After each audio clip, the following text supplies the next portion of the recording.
Excellent. So, good evening, everyone. Today is Thursday, August 6th, 2026. This is a regular meeting of Park and Recreation Commission. This is a hybrid meeting. This meeting will be recorded. For members of the public wishing to address the Park and Recreation Commission on Zoom. So, Go ahead. Go ahead. okay, on the Zoom application, will notify you this meeting is being recorded. Before that, I should have called for order later. Okay. Zoom application will notify you that this meeting is being recorded. Please continue on the Zoom, stay in the meeting. Use the raise hand feature in Zoom when you would like to speak on an item and to also lower your hand when you are finished speaking. Please unmute when called to speak and mute yourself when you are done speaking. If you're calling in by phone, please identify yourself by name before speaking on an item. And press star 9 on your phone to raise and lower your hand, star 6 if you are participating by phone to unmute. Speakers are limited to 3 minutes. And Commissioner Swami, we are trying a new, I got it. I saw the instructions. okay, great. Can we have you sit on the other side of the table then, please? Oh, you have to see me. Yeah, That's the reason. yeah. I thought I was helping balance Yeah. the room. Thank you. Just Thank trying you. Okay. So let me, You want to give her a second so she can? No, it's okay. We can get started. I can hear as I walk. okay. It's a call to order, right? So welcome to the August 6th, 2026 Cupertino Parks and Recreation Commission meeting. I will call the meeting to order at 7:03. Roll call, staff, can you please? Commissioner Bono, Commissioner Stanek, Here. Commissioner Swami, Yes. Vice Chair Srikanth, Yes. Chair Kumarapong. Here. The record, Commissioner Bono is absent. Thank you. The next item on the agenda is the approval of the minutes, and this is item number 1. The subject is June 4th, 2026 Park and Recreation Commission meeting minute. The recommended action for us is to review and approve the June 4th, 2026 Park and Recreation Commission meeting minutes. And I'm sure that you all looked at the minutes on it. Are there any clarifying questions from the commissioner in the meeting? Okay, there is no. Oh, there is one. Make a motion, right? I can make, No, yeah, make a motion to. no. So there's no clarifying questions. Yeah. Okay, then I think, no, there is a new Okay. got introduced. So now it will be open for a public comment on this item, even on the minute. So staff, do we have any speaker notes or somebody on the Zoom? Have no speakers, Chair. Awesome, thank you. There are no speakers, then I now close the public comment and invite a motion on the minutes. I would like to entertain a motion. Okay, Commissioner Srikanth. Like, I reviewed it. I would like to make a motion to approve it. Awesome. Commissioner Stanek, second. I will second the motion. Awesome. Excellent. I think it is the staff for you to make a vote. I think the motion started with Sheila and then seconded by Commissioner Stanek. You can go for a vote. Commissioner Stanek, Yes. Commissioner Swami, Yes. Vice Chair Srikanth, Chair Kumarapong. Yes, The motion carries with Commissioner Bono absent. thank you. And postponements. I don't see any postponements in the system, right? No postponements. Thank you. And now let's move on to oral communication. So we are now moving into oral communication, and this portion of the meeting is reserved for persons wishing to address the commission on any other matter within the jurisdiction of the commission and not on the agenda. The speakers are limited to 3 minutes. In most cases, the state law will prohibit the commission from making any decisions with respect to a matter not on the agenda. The commission or the staff may briefly respond to statements made or questions posed, and the commission may request staff to report back at a subsequent meeting. That means we are not going to discuss on that. As a reminder, comments can also be emailed to Parks and Recreation Commission at cupertino.gov. If any member of the public would like to make comments, please fill out a speaker card in the room or raise your hand on the Zoom. Staff, do we have anyone? We have, would you like to you speak like in to a roll speak? call? No, I'm just come here to listen, with the APA, the Okay, okay, yep, for a future So item. there's no card in the room and there's no hands raised in it. Speakers. Okay, if that is the case, then I think if there's no speakers, then I'll close the oral communications. The next agenda and item is old business. I don't think that we have anything to be covered under old business. Excellent, thank you. And then let's move on to the new business. And in the new business, item number 2, it is the Cupertino Historical Society and Museum Annual Report. And this is part of the partners and things they typically come every month to provide a report, right? I'm Excellent. happy to do the introduction. Yeah, so the recommended action is to receive a presentation of the Cupertino Historical Society and Museum Annual Report. And as staff, I think if you could provide a quick intro to give a heads up on what's expected, what do we hear from it? Thank you, That'd be Chair. great. So in 2022, the city council approved executing an agreement with the Cupertino Historical Society. The agreement has a lot of different terms to it. And one of the specific agreement terms is that the Historical Society must present an annual report of fundraising activities, current work plan achievements, and future work plan items and projects to the Parks and Recreation on an annual basis. The agreement is on a fiscal year basis, and our fiscal year just closed on June 30th. And obviously, the Historical Society needs some time to be able to compile their end of the year results, and this is the first meeting since they've been able to do so. So tonight's presentation is for informational purposes only. The commission, as you saw on the agenda, is to receive the annual report. And we are very fortunate tonight to have Mike Folks with us from the Cupertino Historical Society. Thank you so much, Mike.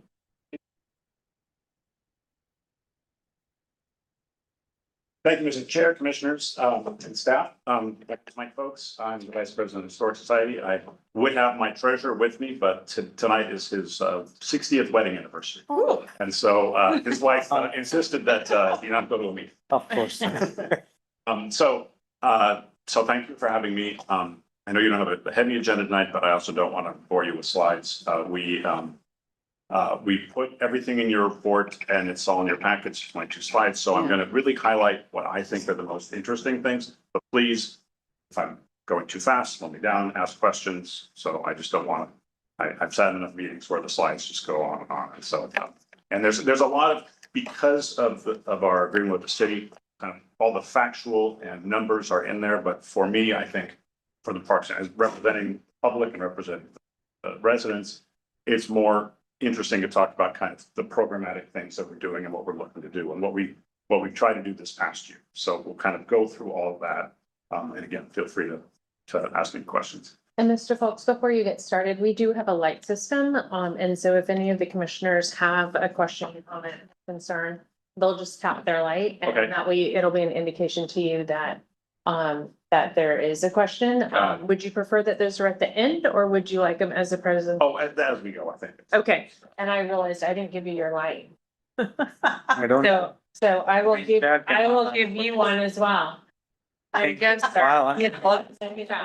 Down from the head. No So light. I'd rather watch these slides or those, All of it. all the lights. Come I anywhere. was gonna say, all right, okay. Or may If I see people moving their fingers, then I'll. There you go, there you Okay, go. oh, wow. Or maybe a quick, suggestion. Is it okay, like, I know 22 slides, but can we go through the slides first to hear it and then we ask clarifying questions if we noted? I think. Or do you a lot want to of the interrupt in the questions middle, may too? get Noted For it middle? going along, because Along, but- one suggestion, can I? You said that you didn't want to go through the slides, but we have a light agenda. You have all the time, you have the floor, and I'm sure you'll be a great speaker. sure. So please go ahead. Okay, yeah, whatever is convenient. Okay. All right, so if we can go to the next slide about the agenda. So we really wanted to, as mentioned, hit the summary, the achievements, the newsletter, which I think is helpful, because that goes out to a fairly group of people in the community. And then, as mentioned, what we're looking to do for this coming year and where our budget is looking. So if we go to the next slide, the city grant is $40,000, which we appreciate the city's trust and belief in our organization, and we try to be very good stewards.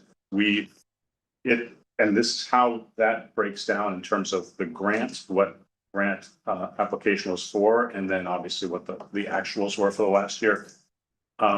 We are, like many nonprofits in Cupertino, running a bit of a deficit. We try to make that up with fundraising, with grant writing, et cetera.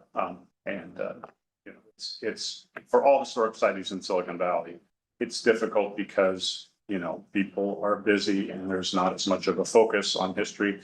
And I think Cupertino has a unique opportunity that we're working on, which is so many people are from other parts of the country, from other parts of the world. They are here and we're trying to make history relevant to them. Yeah. One of the things, and I'll get to this, but in my push, I ran Apple's nationwide government community affairs for 25 years. So I work in a lot of communities. I have worked in a lot of communities, but I've been on this board for about 25 of those years because I do think there's a real opportunity here, especially with students, and we'll get to that. It looks like Commissioner. Oh, sorry, I can't see that. No, I gotta move. I will look into it and I will. Laptop that is blocking it. Yeah, I will prompt it. Thank you. So I'm just wondering how you're funding your deficit. So this is on the specific programs that the city and we agreed to do together. In general, we have an endowment. And so we take some off the endowment. We're trying not to eat the seed corn of that endowment. But we certainly do take 4% a year, which helps. And we get grants that often can bridge a couple of years. We got one recently from a small tech company that very central in Cupertino.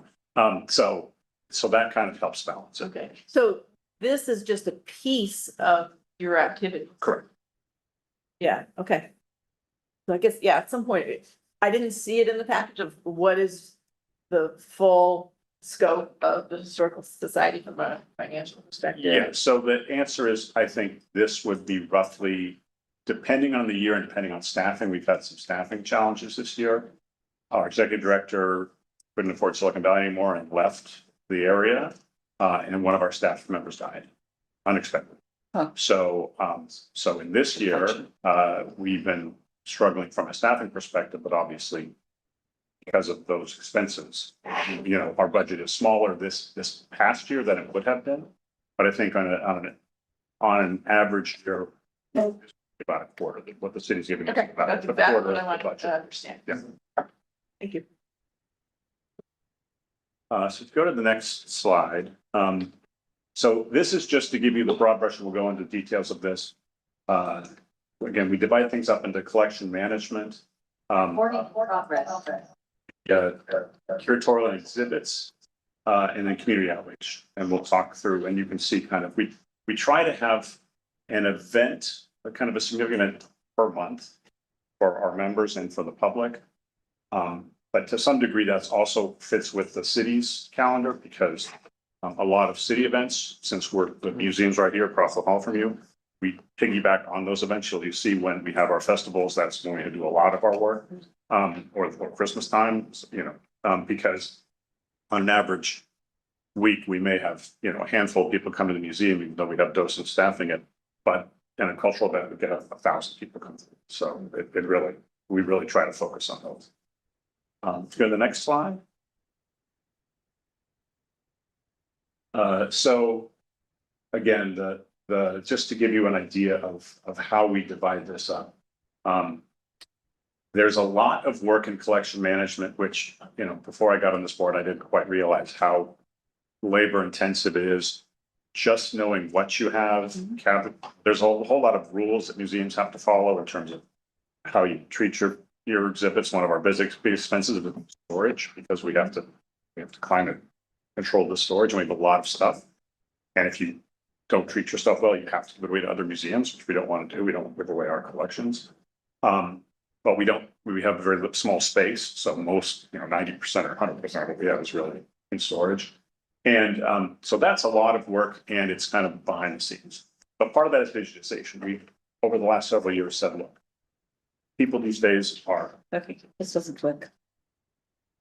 Okay, go ahead. There are a lot of places in museums where people have donated it, so without giving it away, Does it make sense to actually give it to Tech Museum or other places, and when you want to swap it, you don't have to pay storage costs, but at the same time have free storage, so to speak, and also more visibility of your artifacts? Yes, so I'm learning kind of the hard way how there's a lot of Byzantine rules with in my word.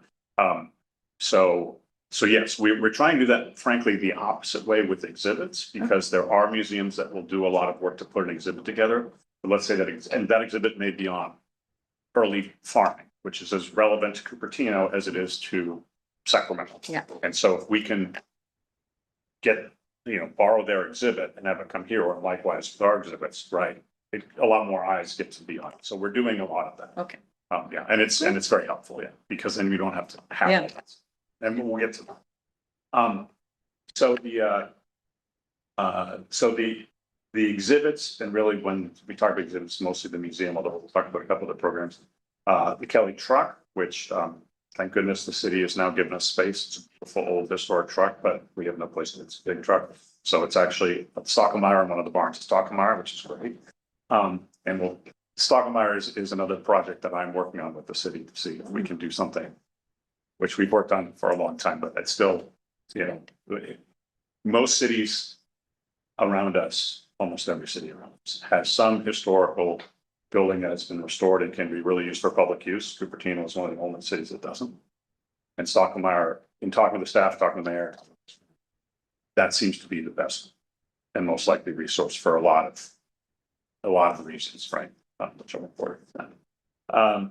So, and then the community outreach, we really try to be relevant to the community. I mean, historical society without something that gets students excited, seniors excited, and everyone in between, you're not creating a product that people want to see. So we really focus on getting that out, on getting volunteers to help us so we can show off our things better, to work on more creative things, and we'll get to some of those programs. And one of them, which we'll talk about, is a tavern talk, which was a prize for us. A great program. So we go to the next slide. So again, just talking about the different things. We're going to go into each of these, I think, in more detail. So we can go ahead, go to the next one. Just so you know how we break it down. So this is going to be a fairly exhaustive set of slides on just month by month what we're doing.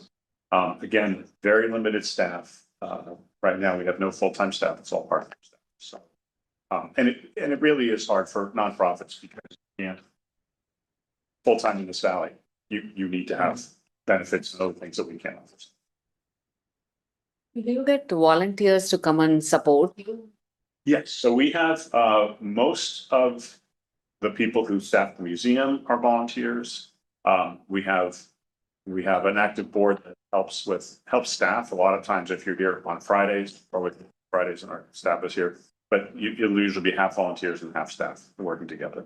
A lot of people who grew up in Monte Vista, who have been here for 7 years, right? Who really they are history for Cupertino, so they're really helpful, but they're not, they don't understand technology as well as, even I don't understand as well as younger folks. So, so trying to really, bridge that gap so we can have,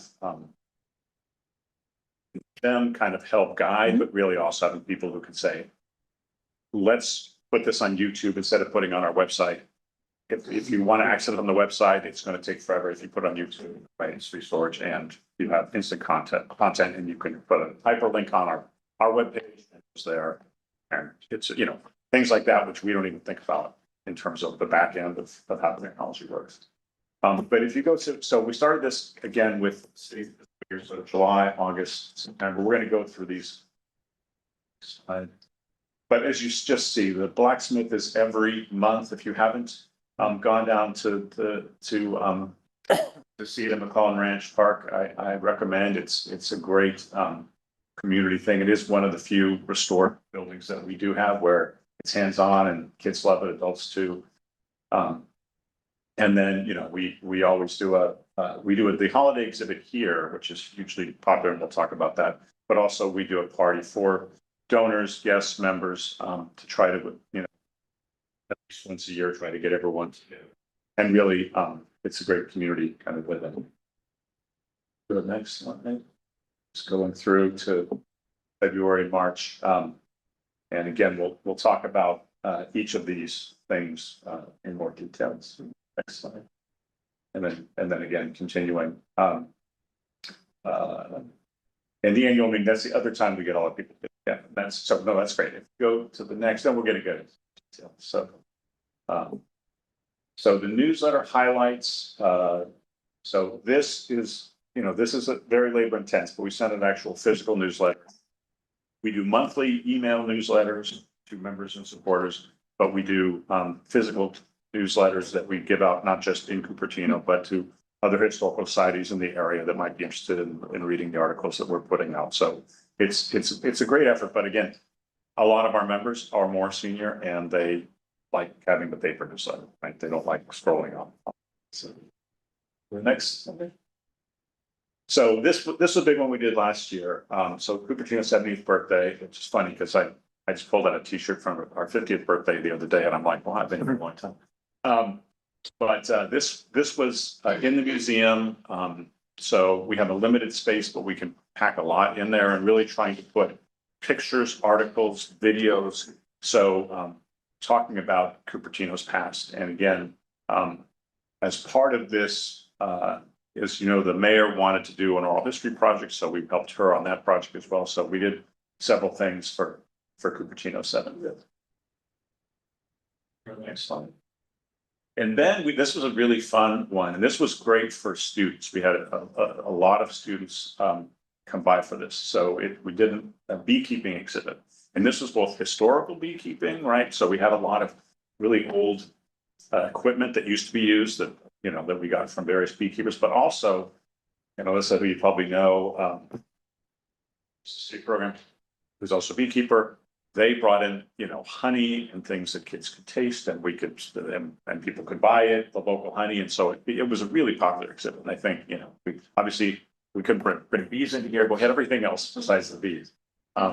So that was fun. And again, a lot of your support goes to, if you look at just putting up all those artifacts, photocopying them, getting them, sourcing them, writing up all the staff time to write everything up. I mean, this is one, because we're doing it ourselves, that we can't just borrow from somebody else. So it's all kind of our work.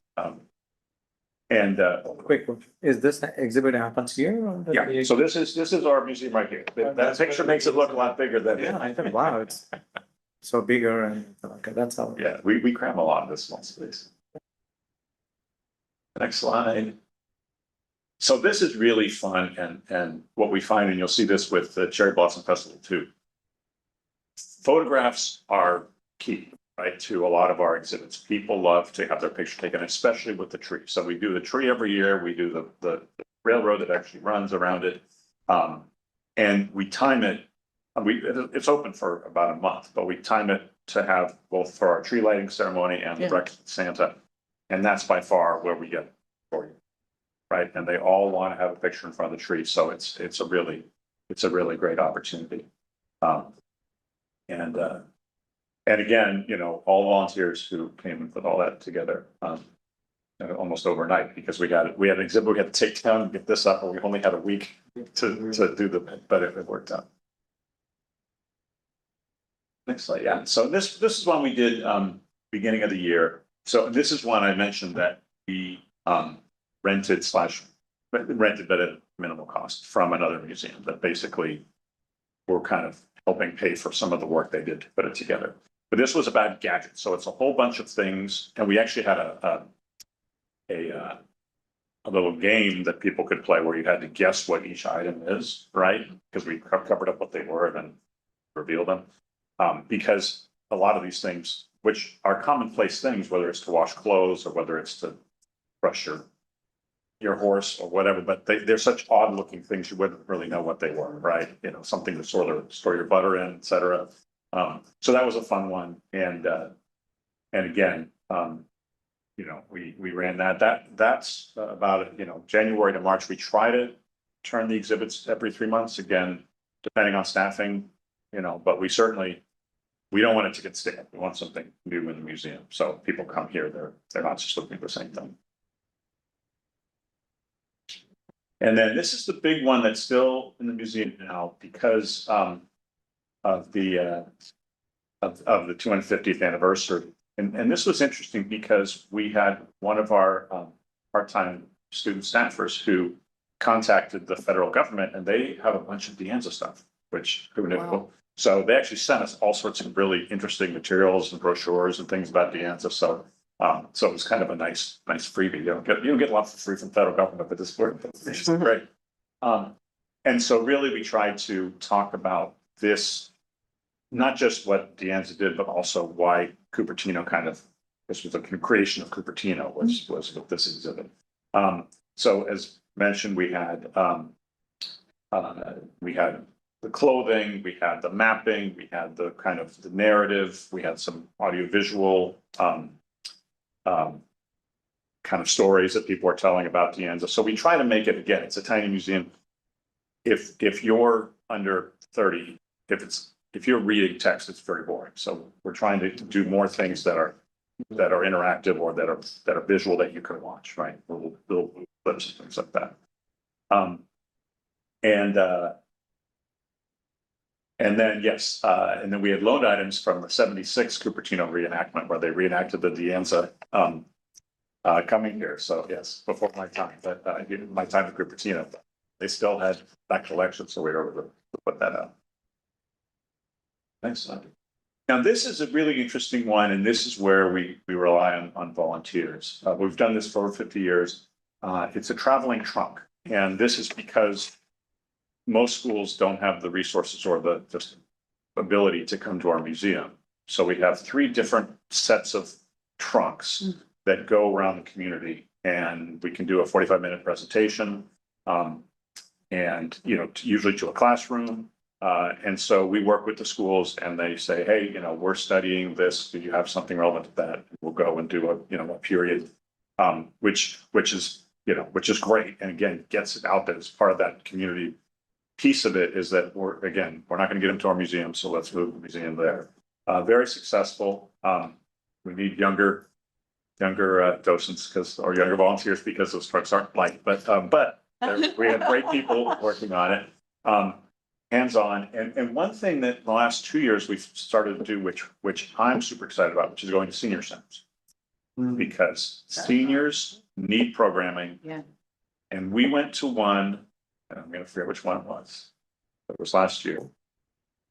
And one of the support people said, because there was a person who was kind of just staring at the wall and got involved and was touching and things and said a couple of words. And the person said that that's the first time they heard that person say anything for months. So that's something we really want to look into, because that seems like an audience that could really use this, right? And they don't have the structure like a school does that may have a really tight time. So that's something we're looking at doing more of this coming year. It brings back the memory to you for them. Exactly. It's the memory and they will try to. And especially with things you can touch. It's That's amazing right. how if they look at something, it's one thing. If they put their hands on it, because everything is touch. Mike, we did a study last year to look at seniors and how they can be more engaged. This is such a beautiful part that can actually fit into that program. Marapan, we were talking about intergenerational things and the loneliness and feeling left out. This is so wonderful to hear you say, I'm alive with it. Yeah, I mean, I was super excited by that, and we really want to roll that out. We've been doing, some kind of partnerships with the larger senior communities up on the hill, right? And trying to figure out, can we do more programming up there? Can we do some events up there? Because again, I think we can offer things and they have facilities that we don't have. So it's a good combination. Next slide, please. So the Cherry Blossom Festival, this one was, we managed to pull this off. We had this De Anza exhibit. We couldn't dismantle that and put the cherry blossom up just for a weekend. So we basically kind of figured out a way to put one in front of the other. But I volunteered at this one on Sunday, which was not the biggest day. We probably had every minute, probably 10 to 20 people come. I mean, we had a clicker, and I don't have the Amazing. numbers right now, but it was amazing how many people came. And they didn't just come to see the kimonos, which was a big draw, because they're right in front. But then they walked around and looked at all the DMs of things and took pictures with the kimonos. And it was a great partnership with the Sister City. And we've done it for many years. And so, and that's really for us, Yeah. as mentioned with Santo or with the festivals.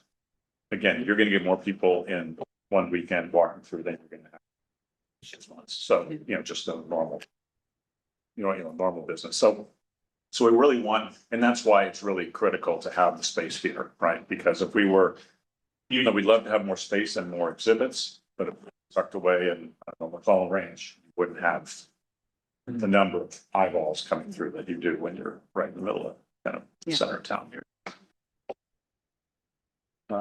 And then this is new this year, the poetry contest. This is where some of your funds have gone to help just with the advertising and getting out to the schools. So this is the first one we've done, really trying to reach kids. And it started as, it was going to be a history essay contest. And then we switched it. We talked to the teachers in the schools and said, poetry is more creative. It fits more with our curriculum. And so we said, great. And so we did it on a weekend. We got a lot of interest. The kids who came loved it. The content was great. As you could, all the content's always great here. And we reached, it was really the youth outreach, because I think if we can make history relevant to kids, the parents will come along.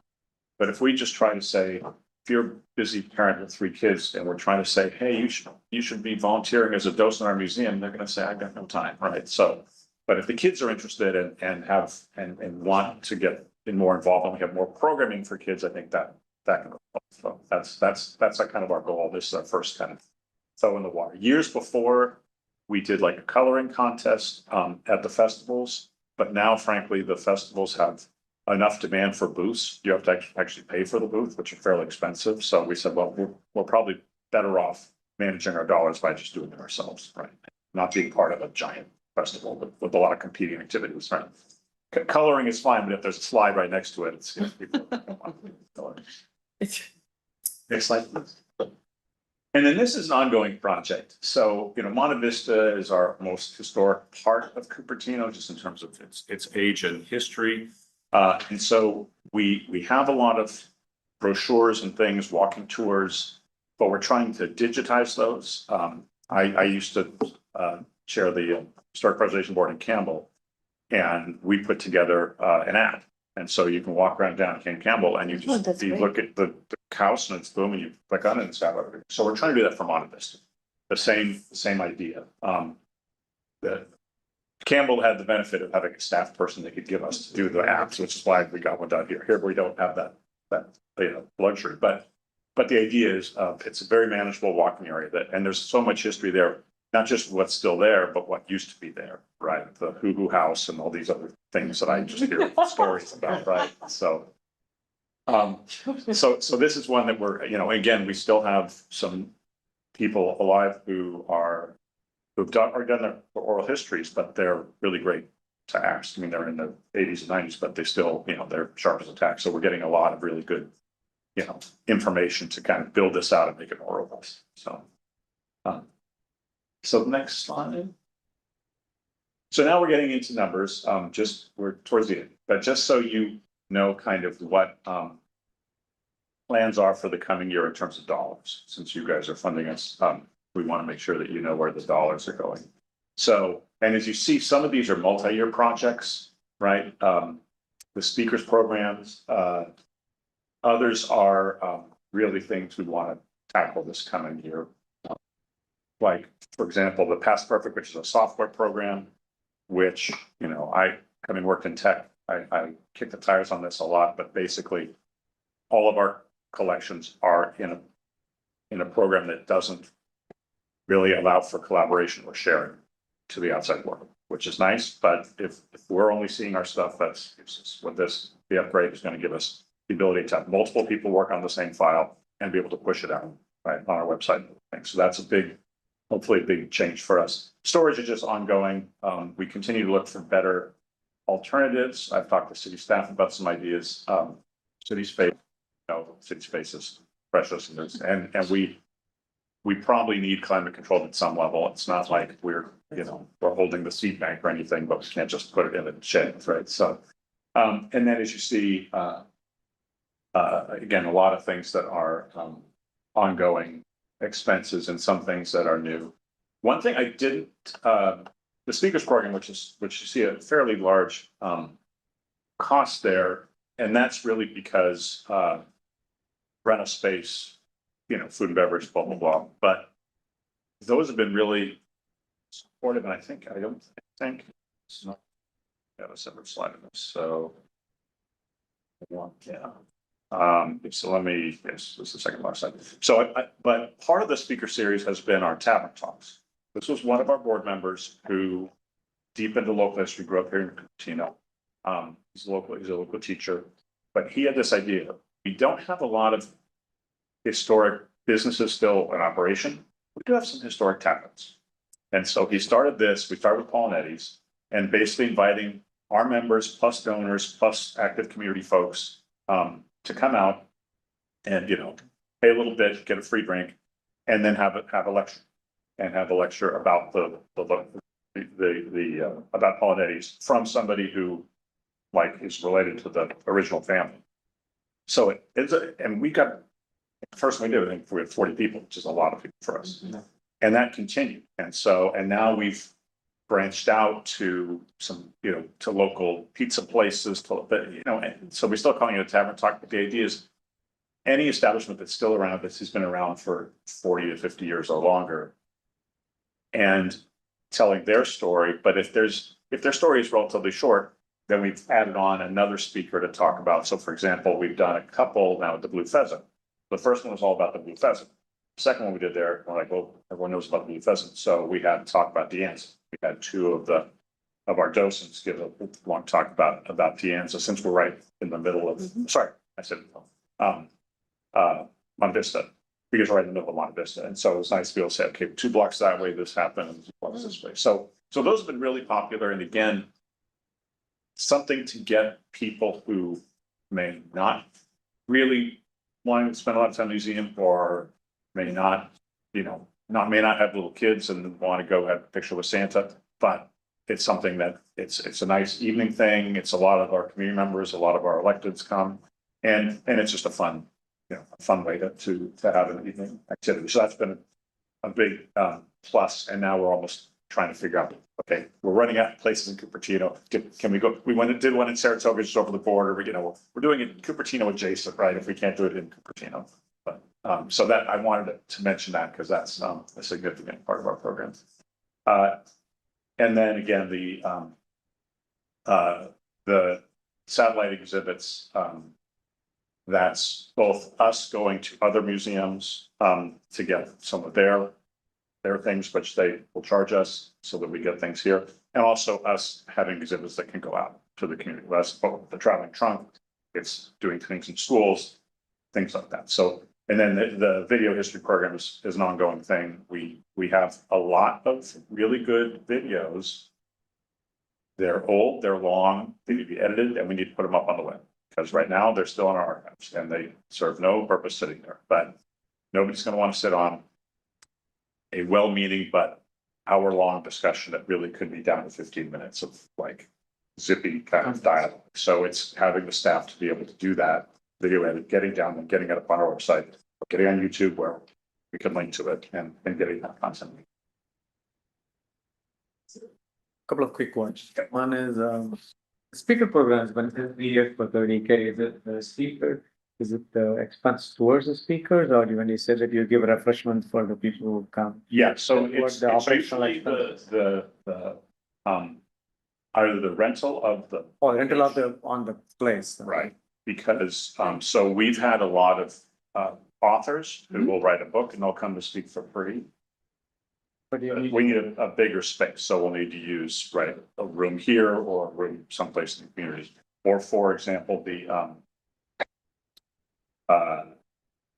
or for some of the tavern places, we try to get them for free, but sometimes they have a minimum food and beverage or something, and if we don't quite meet that, because they're getting up a big Of course. part of their revenue for that evening to give us space. So And that's assuming a monthly program. Obviously, if we don't have a monthly speaker, then that goes down. And one, next question is on the Stevens Creek signage, it says 1 year, 10K. Is it every year or just for 1 year? It's a one time So that's we're budgeting for this year. this year? Because so if you go along the trail, right, all the way along from McClellan Ranch to Stockmeyer, there's a bunch of signage there. So we have a bunch that we want to put in, but so that's what we think we're going to do for this coming year, right?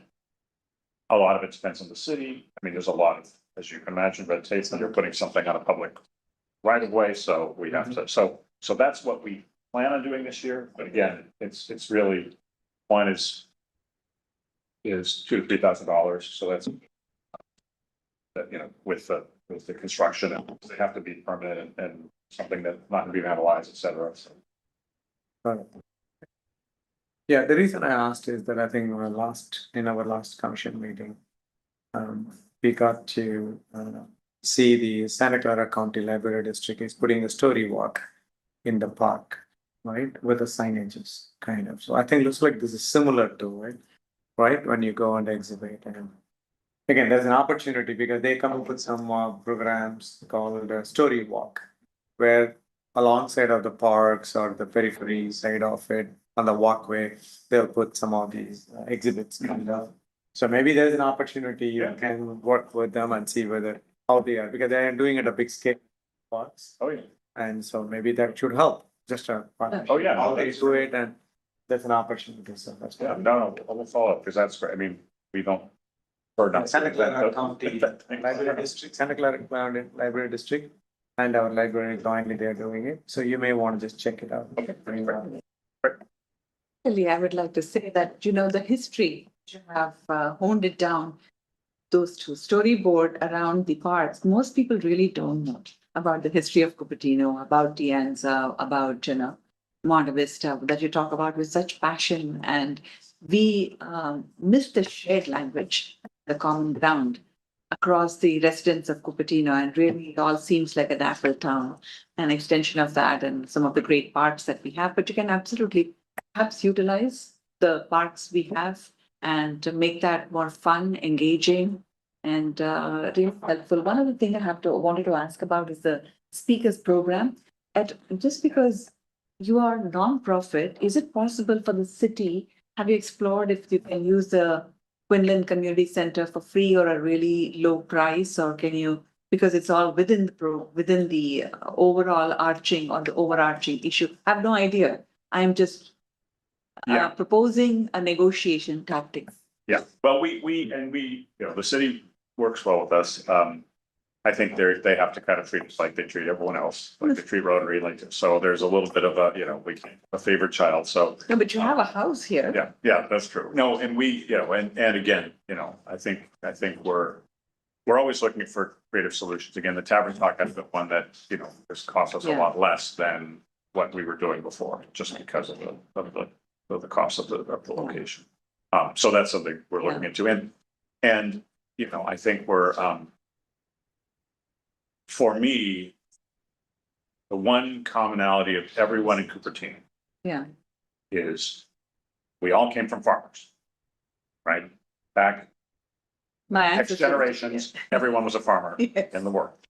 And so that's why agricultural exhibits are something that we're really trying to push, because if you grew up in New York or Bangalore or Sweden, you were a farmer at one point, right? Yes. So, and we have a lot of that because we were such an agricultural town. So I agree with you now. Yeah. It's the new TV show Cupertino coming out, which people are going to think about. But for history, and kids love to, so I've volunteered for years at my local kids' school, and I ran the garden. And kids, if they can get their hands dirty, so just doing like orange picking right at Stockmeyer Ranch or something like that with a lecture on why this orange orchard here and how did it come to be, and was it, well, the kids can then slice open and have an orange section. I mean, things like that. Yeah. Bring history alive and bring everyone together, because again, everyone's great grandparents were. So we're looking into things. I have only one And last quick note, and know we are running out of time, but because this is so important for the environment and everything, the bee section that you're talking about, a lot of people have fear of the bees. But you all know how to actually overcome that. In fact, I would love to learn more about it. Is there a way you can kind of make that a little bit more widespread? Because we need more bees Yeah. to pollinate. The bee population is shrinking rapidly. So anything you can do to be more creative to make sure that you're expanding, that's something to consider. No, that's super, yeah. That's all. Awesome. Yeah, just doing time check. How many slides we still have? No, this, I have one more, but it's not. One more? not- Awesome. It just gives you the categories. Yeah.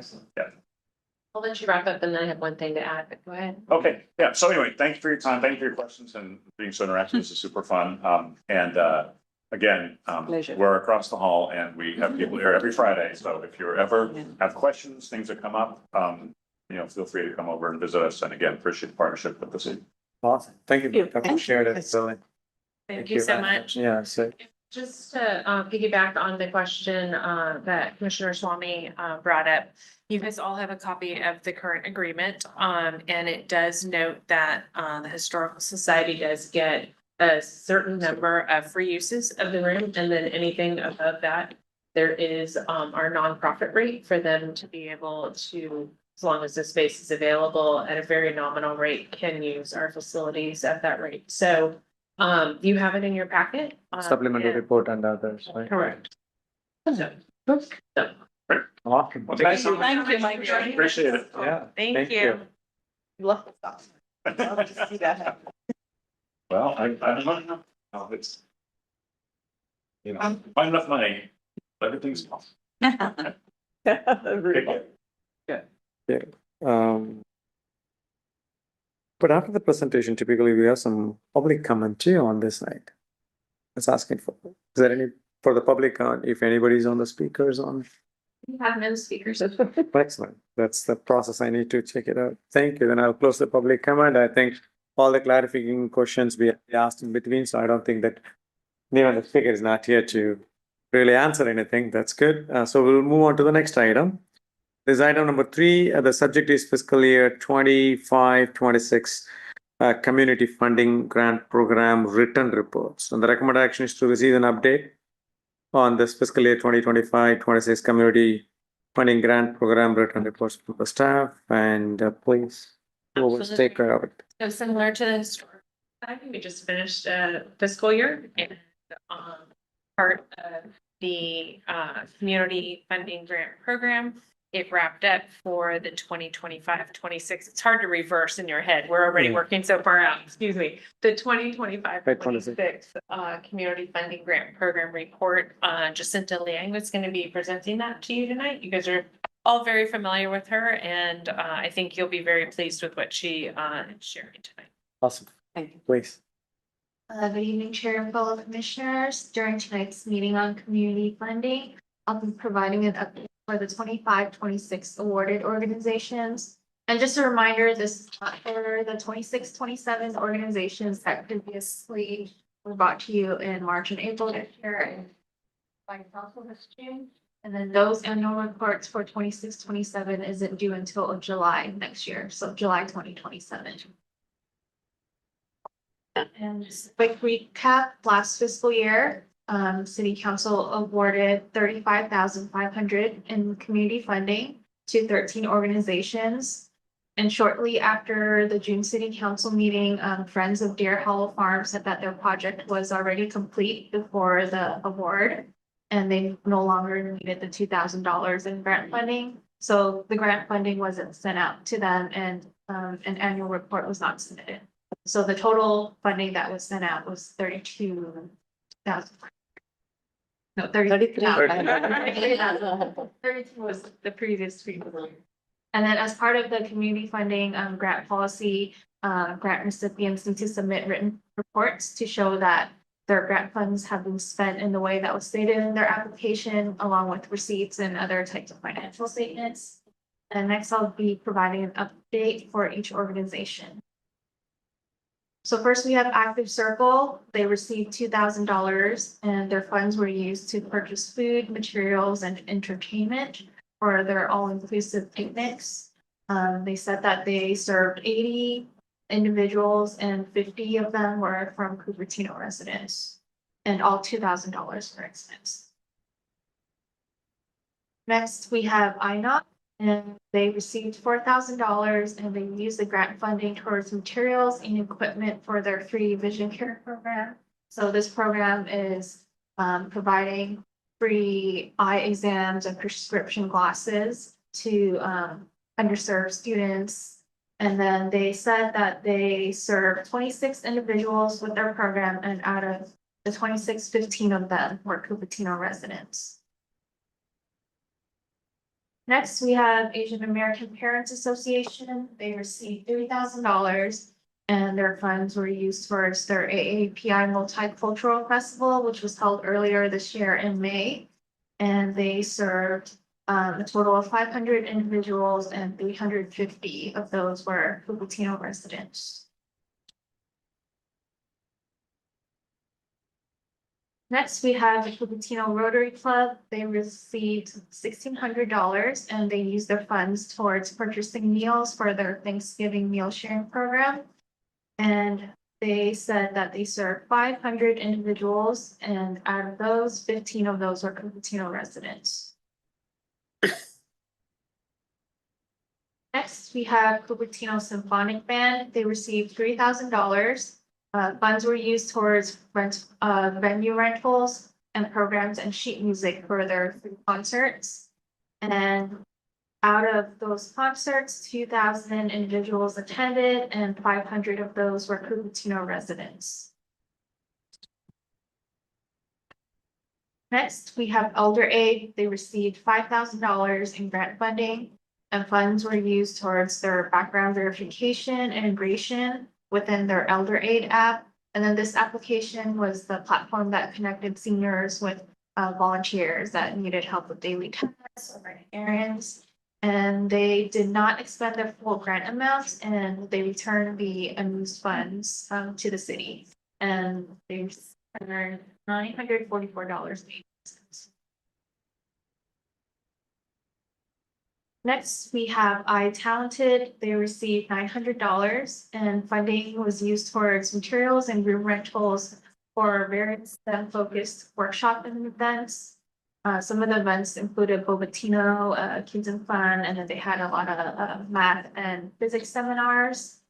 And they said that they served 1,800 individuals, and out of those, 1,000 were Cupertino residents. Next, we have No Time to Waste. They received $5,000 in grant funding, and the funds were used towards their Feed the Need program, which recovers surplus extra food from grocers, hospitals, and restaurants and caterers. And then they deliver the surplus food to homeless shelters, food pantries, and churches.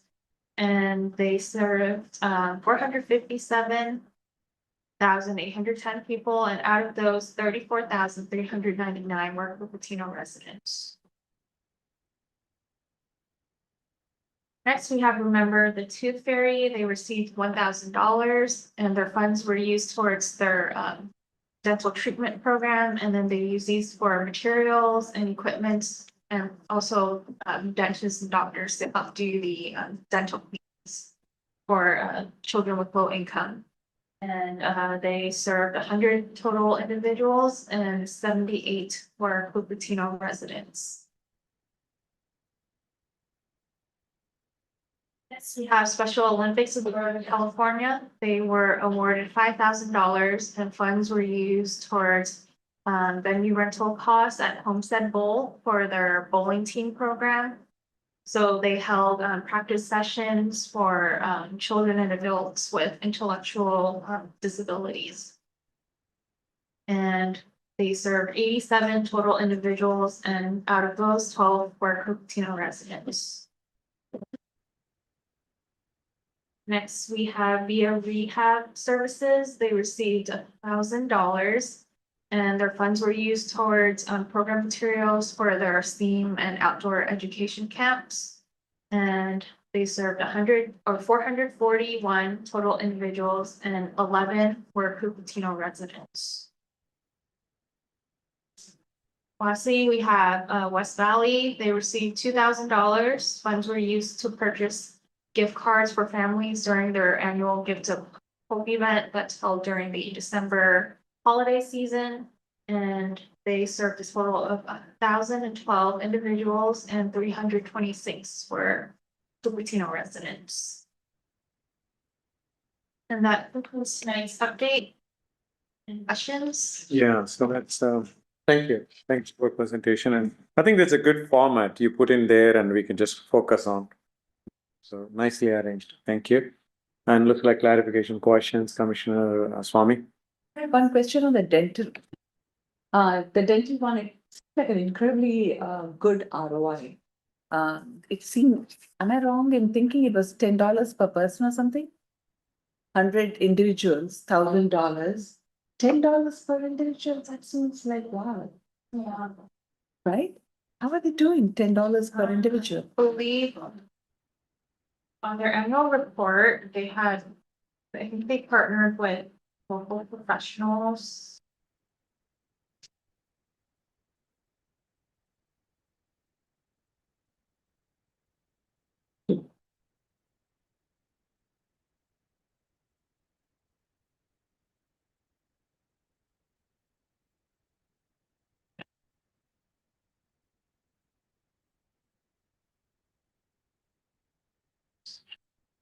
Yeah, so they had a lot of volunteers and they had But they have to be specialized, right, for dental stuff? yeah, they have dental professionals. Less than my copay. Maybe they have contracts with them, or maybe they separately just like volunteer some of their time to provide That's good, very good. That's wonderful. Yeah. dental exams. So we should have more of these kind of things. That kind of an ROI is ridiculous. We actually awarded them for 26, 27. I know, we did. Yeah. We should have. Thank Very you. impressive. That. Question. Yeah. The Elder Aid returned about $900+ and then the $2,000 that was never used by the first cause. And I'm sure we cannot account that seven because that's been already done. Would that be allocated into the 27-28 grant program or it's gone? It's, it just gets given back to the city. It was, well, in one case, it was never provided to Deer Hollow Farm. But the $944 will just go back into the general fund. Okay, and even the $2,000, it was never given, so it still stays in the funds. Okay. Excellent. Thank you. I have a quick, do you have anything now? Okay. So one of them is that, if you could go back on the slides, you said, no time to waste. And it says the number of Cupertino residents benefit is 34,000. I am, For all 140. can you go back? I think they put all the, Oh, for a- so how, I'm still trying to find out how they served 34,000 clients on this. They calculated by the number of meals. So it could be the same resident over and over. Oh, Yes. I know okay, there is, they explained it one year when they came. because the reason I ask is connect with it. West Valley, the people and residents served is around 300 something.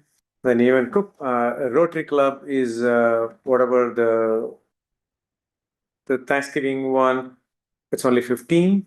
So what I'm trying to say is that the need for these kind of a meal and others seems to be definitely not 34,000. That's, oh, sorry, that's what I had it. So please, Commissioner Stan, if you had it. So I don't know how this. the basic difference is the other programs are a one-time shot. So Gift of Hope is one Oh, time. Makes So sense. that many people come in, right? The Cupertino Rotary is Thanksgiving. They give those One one time. time. And the No Time to Waste is that is an ongoing program. So they are delivering meals throughout the year. And so maybe it's, you know, maybe the number of times Cupertino residents have been served, maybe that's you know, how If else they're can doing a they? weekly It's serve or a month.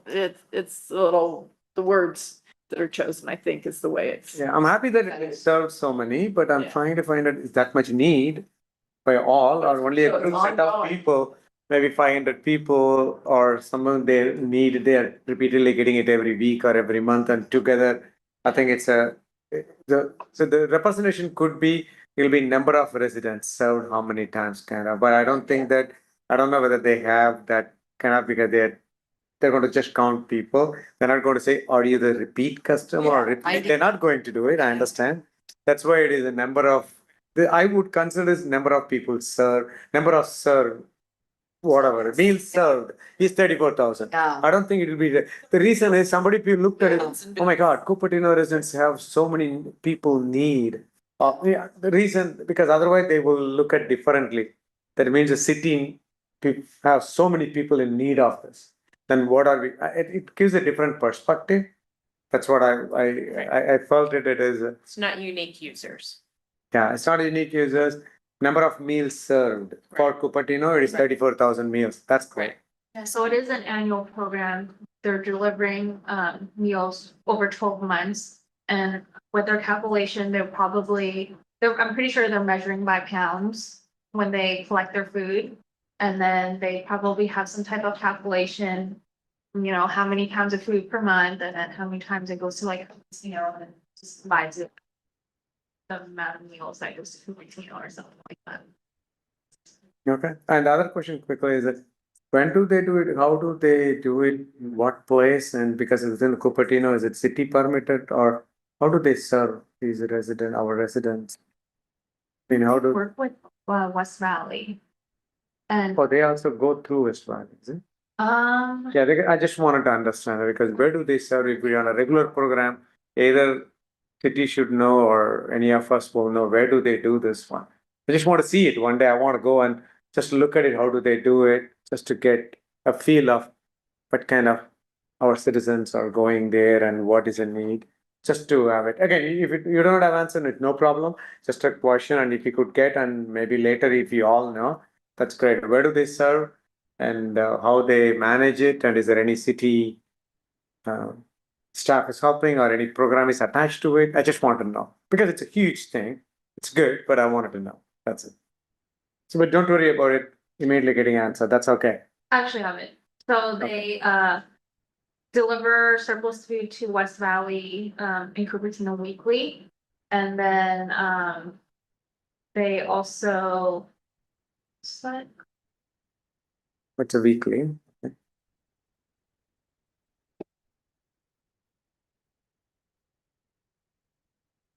and this was in their application, it was in attachment C. So then they have 33 food donors in Santa Clara County. And then that they collect food from, and then they deliver it to 22 outreach program partners in the county. Okay, but for Cupertino, they only give it to West Valley and through which we get it. So in Cupertino, in their application, it just states West Valley. I'm not sure if they deliver it to other Yeah.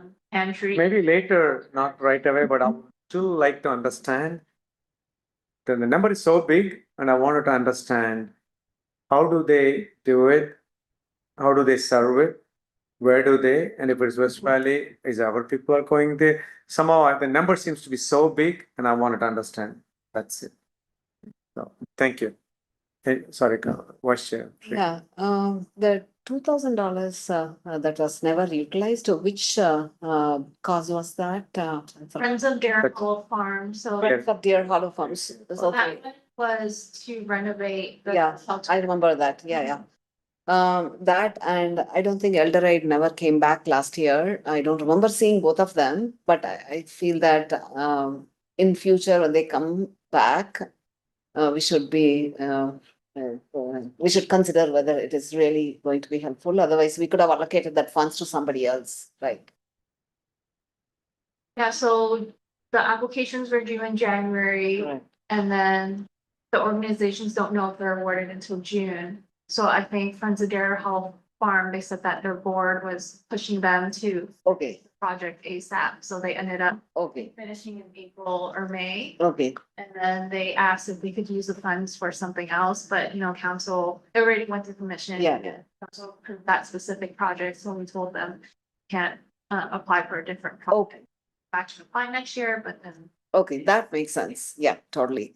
But with the Elder Aid, probably they estimated their cost, I think. They have to like refund. said they had a delay in their like marketing or outreaching. Okay, They asked if they could I think use it in July, but then their term ends June 30th, so. okay. Said if there's any way that you can use it towards what you applied for, you can use that, but they said, oh, we don't have. Still very nice of them.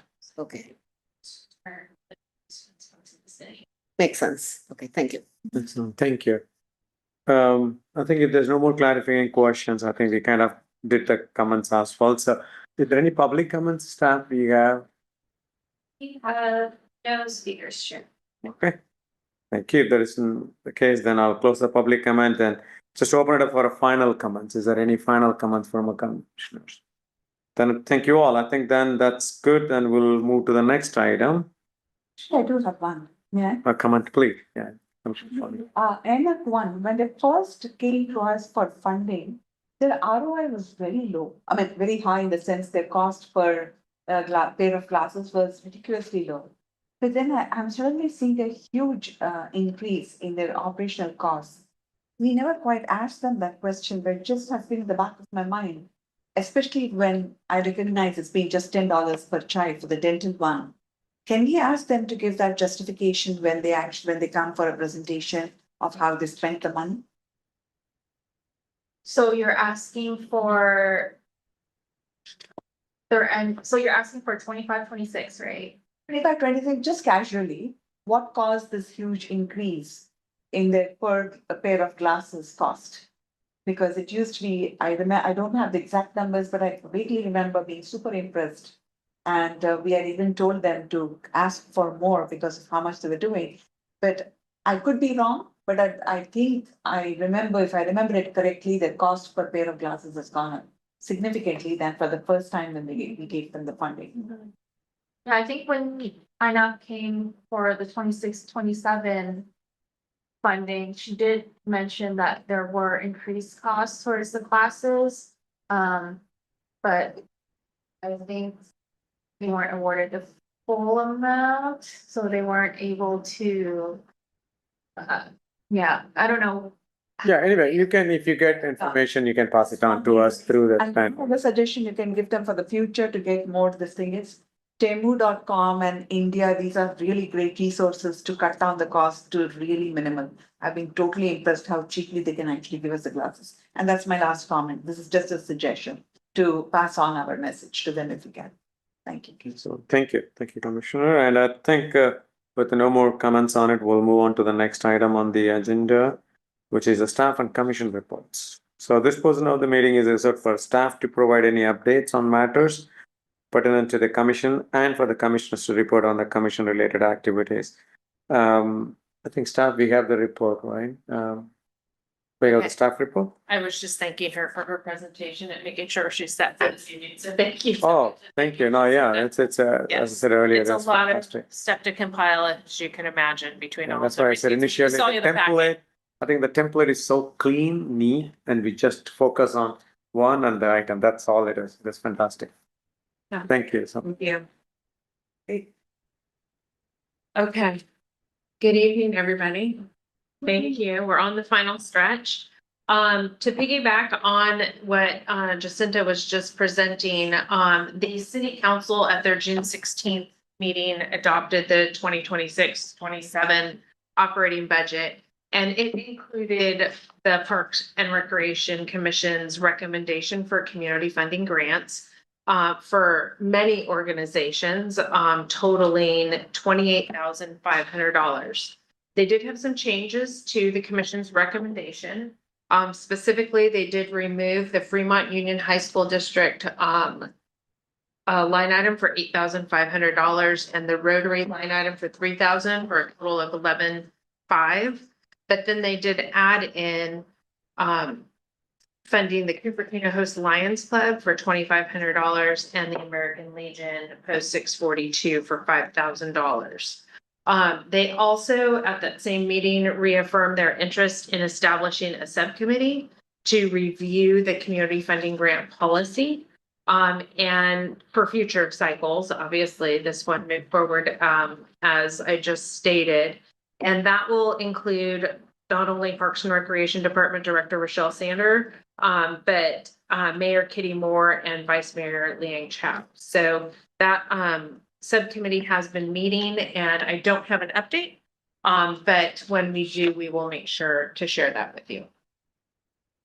Next, at the same meeting, the council approved the capital improvement project budget with a couple modifications, specifically related to some of our stuff here at Parks and Recreation Department. They also took action during that CIP line item to take several coordinated steps to better understand and manage pickleball impacts. So specifically, they did ask staff to move forward with the pilot program, or the trial as we're calling it.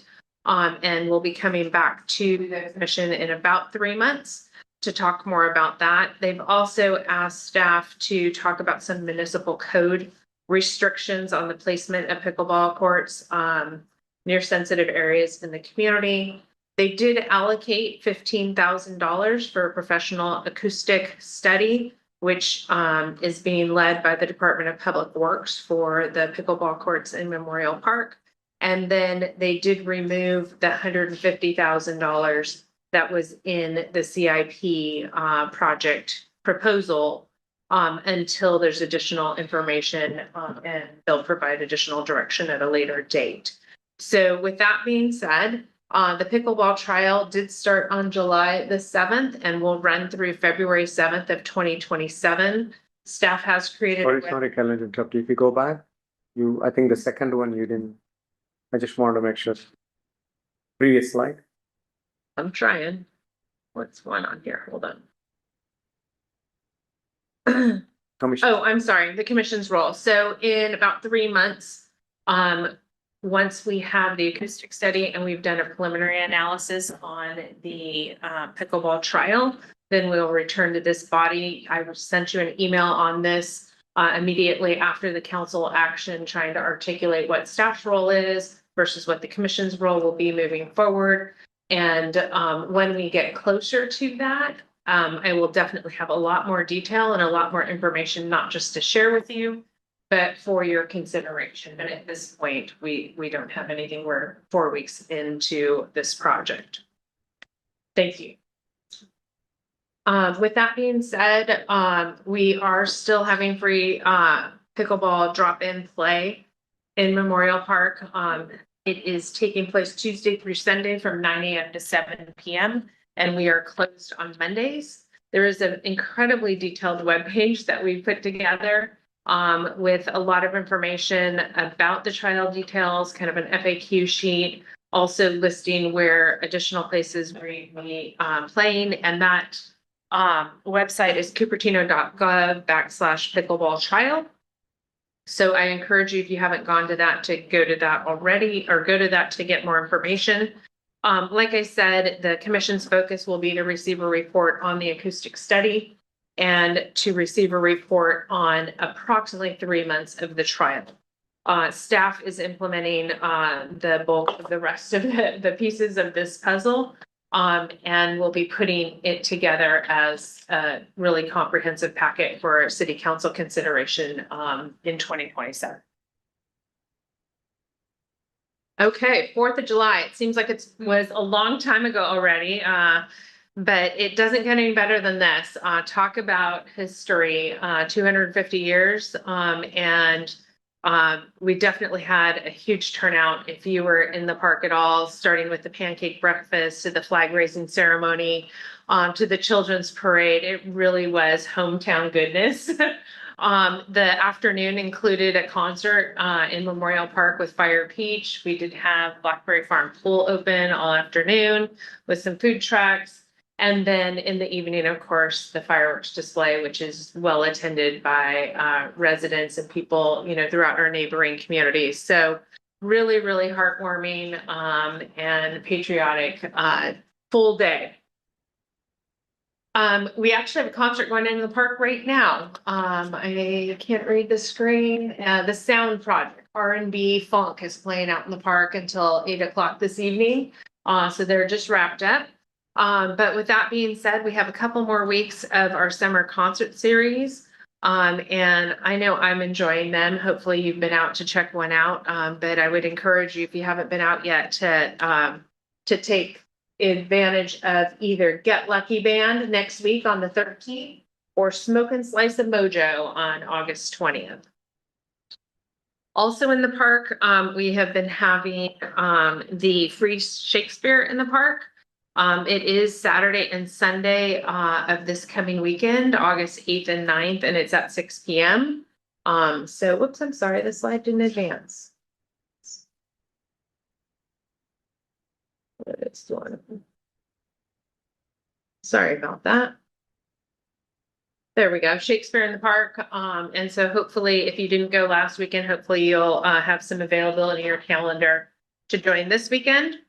And this Friday is our first movie in the park. Different park though. This one is at Creekside Park, whereas Shakespeare and the concerts are here at Memorial. The first movie is Goat. And it's going to take place at 8 p.m. because we do need to wait for it to get late or dark. And it will run from August 7th to August 28th. Little plug for the Senior Center and Hidden Treasures, which is coming up in October, which isn't that far out, but we are starting to accept donations for Hidden Treasures. So we will be accepting donations through the 2nd of October, and then Hidden Treasures itself is Thursday, October 22nd. You can donate gently used items like jewelry, crafts, knickknacks, and more. And if you'd like to learn more about that event, it's cupertino.gov/hidden treasures. The staff is working really hard on a senior center open house. It's going to be in 2 weeks on August 21st. It's taking place from 10:30 a.m. to 12:30 p.m. It's an opportunity for the socials to highlight the programs that they offer, but it's also a chance for some of our instructors for either new programs, growing programs, new instructors to highlight and do a free demo.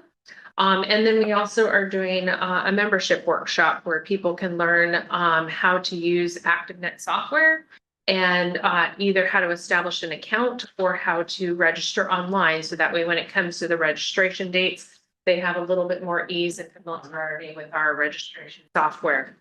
But there's a lot of activities planned during that day. And if you would like to join us, again, it's a Friday, August 21st from 10:30 to 12:30. And then my last update for this evening is that the fall recreation activity guide, I know it's hard to believe when it's 90 outside, right? But the fall recreation activity guide is out, and our fall programs do start August 31st. You'll see in the activity guide that it's got programming through the holidays. So everything that you may want to do to either take part or to register your family in, I would encourage you to take a peek. The numbers are very strong so far for the fall session. So if you haven't registered for the classes that you normally take, you might want to do so. And then I also wanted to remind you, we have a couple holidays coming up. The next one for us is Monday, September 7th, and we'll be closed for Labor Day with the exception of Blackberry Farm Golf Course and Sports Center, which will be open those days. So that concludes my presentation, and thank you so much for allowing me to share. Awesome, awesome. Thank you for the great presentation. And any clarification questions or any doubts you have on any of those? No, awesome. Thank you. Sorry, Commissioner Stanek, please. When you read the URLs, So you said backslash, I think what it. Was it forward? Yeah. Forward. Sorry, I'm trying. So easy to roll off your tongue. Backslash. Well, I tried the URL, it works as. It does, okay, thank you so much. I just wanted to clarify that. If anybody's listening, I don't know that any. Correct it, I will correct my tongue. Awesome. Thank you. And now it's time for the commissioner reports. Any commissioner have any other reports? Commissioner Stanek, please. Thank you. Yes, been a busy summer. I thoroughly enjoyed the 4th of July activities at Memorial Park. Brought the whole family, we rode over. And music was great. We had a good time, lots of activities. My grandson, who happened to be here, so that Oh, was fantastic. very nice. Summer concerts, been enjoying that. Husband's out there tonight, although that's probably done now. No. So I joined him tonight. I haven't taken Pilates classes here at Quinlan, and so luckily I have not had any trouble. Any registration for those. I kind of go a month at a time, which is really nice, actually, to be able to register for just 1 month. Because you just, especially if you're going to be gone for a particular period of time, and you can out for a month. So that's really nice. So I did want to make a comment on the labyrinth, our lovely McClellan Reserve Labyrinth. It was getting kind of weedy, and so it did get cleaned up dramatically, and it looks beautiful. And as I walked by, I saw an individual with a backpack, and he was placing some rocks. And I asked him, I said, "Did you clean this up?" And he said, yes. And he said, what happened was when they did the weed whacker, it messed up the entire labyrinth. So I'd like to get it into the procedures that when they do the weed whacking, that it's part of their cleanup is to put the labyrinth back Into the- shape. I mean, he did a beautiful job. And I do remember there was one time that I thanked one of the public works folks, the rangers, whoever was out there with their weed whacker, and I was like, thank you so much for doing this. And this was probably a year ago. And I thanked her, and she asked me, she says, well, do I need to put the rocks back? And I was like, yes, please. You shouldn't have to ask me that. So it sounds like maybe it's not part of the procedure. They, go get rid of the weeds. Maybe they were gonna do it, but I have to say, I met this resident, his name is Andrew. What a nice guy. And it looks better than it ever did, I have to say. So it's really nice to see that the labyrinth is there and it is being maintained, sort of, at least between staff and residents. So hopefully we can make one. Thank you so much. Absolutely. Thank you. Thank you, Commissioner Stanek. Commissioner Swan. I wanted to actually really congratulate the city staff for the 4th of July. This has been the very best one that I've ever seen. And the crowd in Sedgwick was stunning. And we live just around the corner. So I always leave the space in front of my house and park inside the driveway. Oh my goodness, the number of people, and it seemed to go a little longer than usual. I know it used to be about 20 minutes before, but it seemed at least 3 to 5 minutes longer. And what a finale it was. I don't know, what is it that you guys have done, or has the cost remained the same and somehow the performance of the fireworks has gone up so much more? It was absolutely stunning. I want to put it on the record. Everybody was great. The city staff who was there. Yeah. So, no, great. Thank you. Thank you. Thank you, Commissioner Swan. Do you have anything on it? Okay, I do have just one update on it, mainly on the 4th of July one. In the park and participated in the parade with it, and it was phenomenal. And especially then I connected with the person who was national anthem, and she was unbelievably like, I was just stunned to hear it. Like that's a Cupertino High student. It was fantastic, and then talked to many people. So overall, kids enjoyed it, and the staff arranged, I think, a lot of volunteers. I think teen commission, I don't know who are, all of those teens were there everywhere with small booths, and it is like a huge carnival time. That's how they made it. Fantastic. Yes. Again. Great volunteers. were What the is it ones that all- were there. Oh. So they did an amazing job. Unbelievably. Their good. energy is just incredible. Yeah, so please pass on to our, Okay, from the I will. commission also, that is fantastic. So that's pretty much I have. If no other reports, then I think the next one is a future agenda setting. That's item number 4, upcoming draft agenda item. Says it's attached on it, right? It is. It was attached to the agenda. I can go through it briefly because Please. it's fairly short at this point. So for September, I do have the Department of Public Works coming back to talk about CIP specific to the park amenities improvements. Yes, so they are putting together a presentation and will be coming to talk with you about the projects that you've already approved as part of the master plan, and you're very familiar with all of that, but to provide an update on that. And then in October, right now, the way we have things scheduled is Parks, Public Works will come back to talk a little bit more on a high level with facilities, grounds, and trees. You requested that take place on an annual basis. So that's tentatively planned for October, as well as our youth, teen events and facilities division. In November, we tentatively have our outdoor recreation division coming, and in December, we tentatively have the sports and fitness division coming. So we have other things that have not been calendared. So for instance, the senior wellness division, we have our pickleball trial that will come back to you. And then reports from any other partner agencies. So those will get calendared as I continue to hunker down and put some more work into those. But the other ones are fairly, they're tentative, but they're a little bit more secure.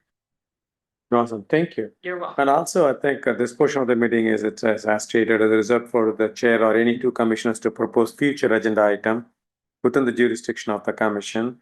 A proposal to add a future agenda item shall be brief and without any discussion by the commission. Is there any future agenda item, any other commissioners want to propose on it? Okay, looks like what you have is what we're going to have it. So that's awesome.